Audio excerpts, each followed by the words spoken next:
Alrighty, by the way, big ups to DJ Audigy. Hi, DJ. Bless up yourself, DJ.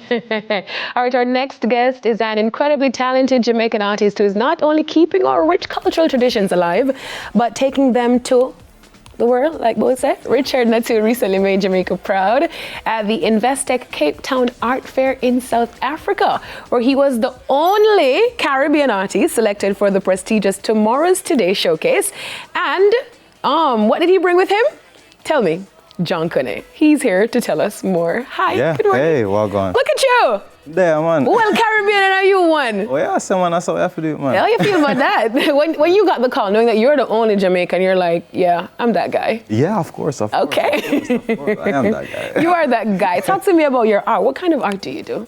Yeah, well, my art really is a lot about storytelling, and it's a lot about keeping traditions alive, you know? Because the thing is that there are a lot of stories, a lot of folklore that I heard growing up that I realize that I don't really hear much about anymore now that I'm older.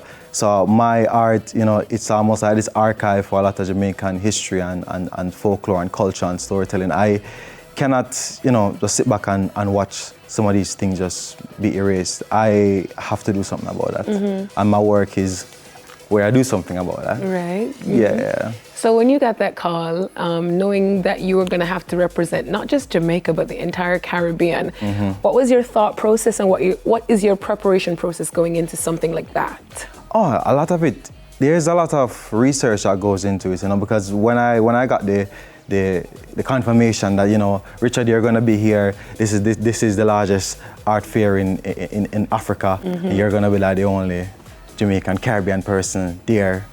You know, I thought to myself, you know, what am I going to bring there? And then I said, no, I'm going to bring Jonkonnu there, you know, because I've had some previous works where I was, you know, reimagining Junkanoo.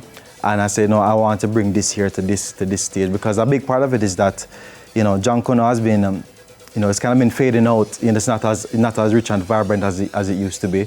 So, you know, so I think that maybe if I do something about, maybe if I reimagine Jonkonnu, there can be more interest in it, mm-hmm. you know, from people over South Africa see it and love it. People at Jamaica say, oh, I'm care with things South Africa. Like that. Yeah, man, but Jonkonnu kind of has some South African roots in it just the same, does it not?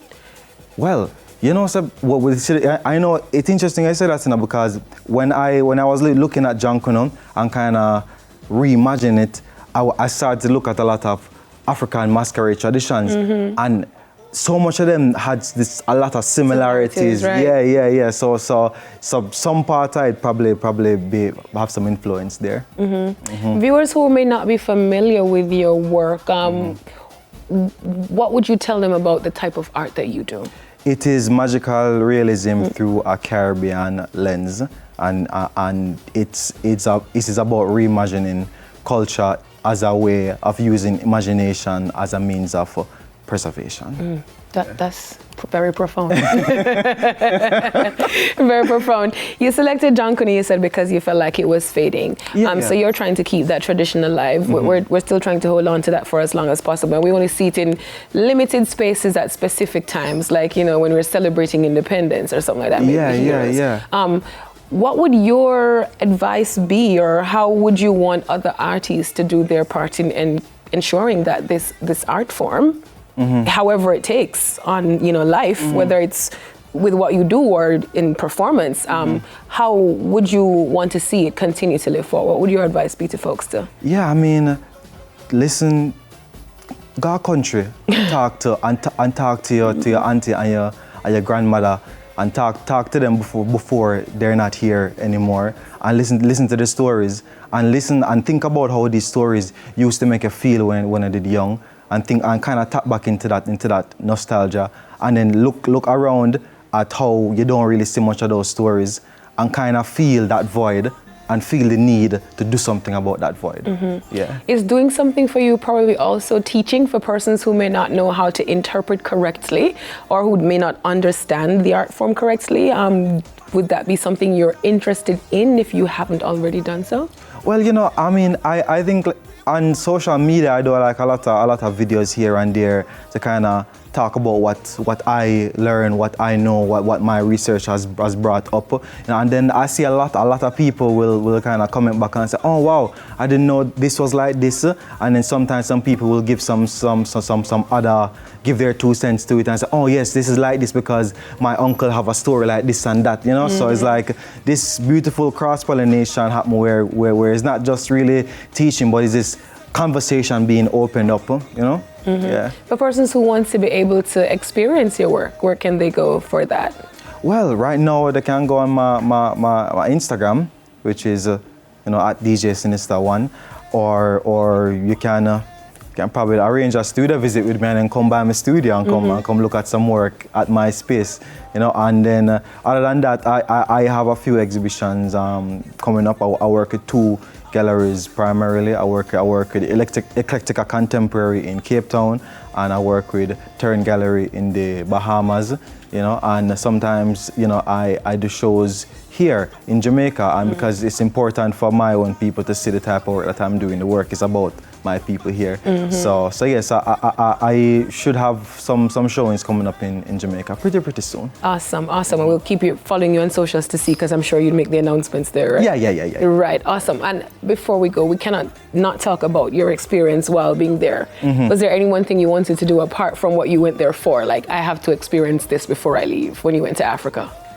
Well, I wanted to experience some other places with my wife, Jodine, in there, and actually she was a big part of even helping me to bring all of this show together. You know, she was she's in the studio there with me. She designed a lot of the outfits, so would it look Basil and Basho? Yeah, man.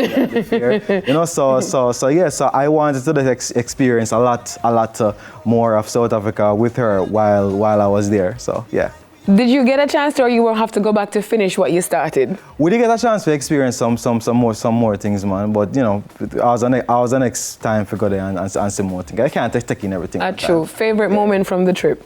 Favorite moment from the trip? I think my favorite moment from the trip was actually when we go pick roses. Me and Jodine, they go pick some roses at this big rose farm. Bag of pretty color rose, and then when the people then said, don't pick the one them open out. Pick the ones that are more close, and then we go back to Airbnb and put them in the water, and then a couple of days later them open up. So that that's so cute. Look at you, like a romantic or whatever. Yeah. All right, thank you so much for stopping by, Richard. Congratulations on all that you've been doing. We're going to keep following the socials to see what you continue to do, and to keep pushing the work of Jonkonnu and keeping that art form alive in whatever form it takes on. Of course. Big up yourself all the time, Basil. Oh, you mean? All right. Yeah. Richard Nattoo, visual artist. We'll be right back after this quick break. Don't go anywhere.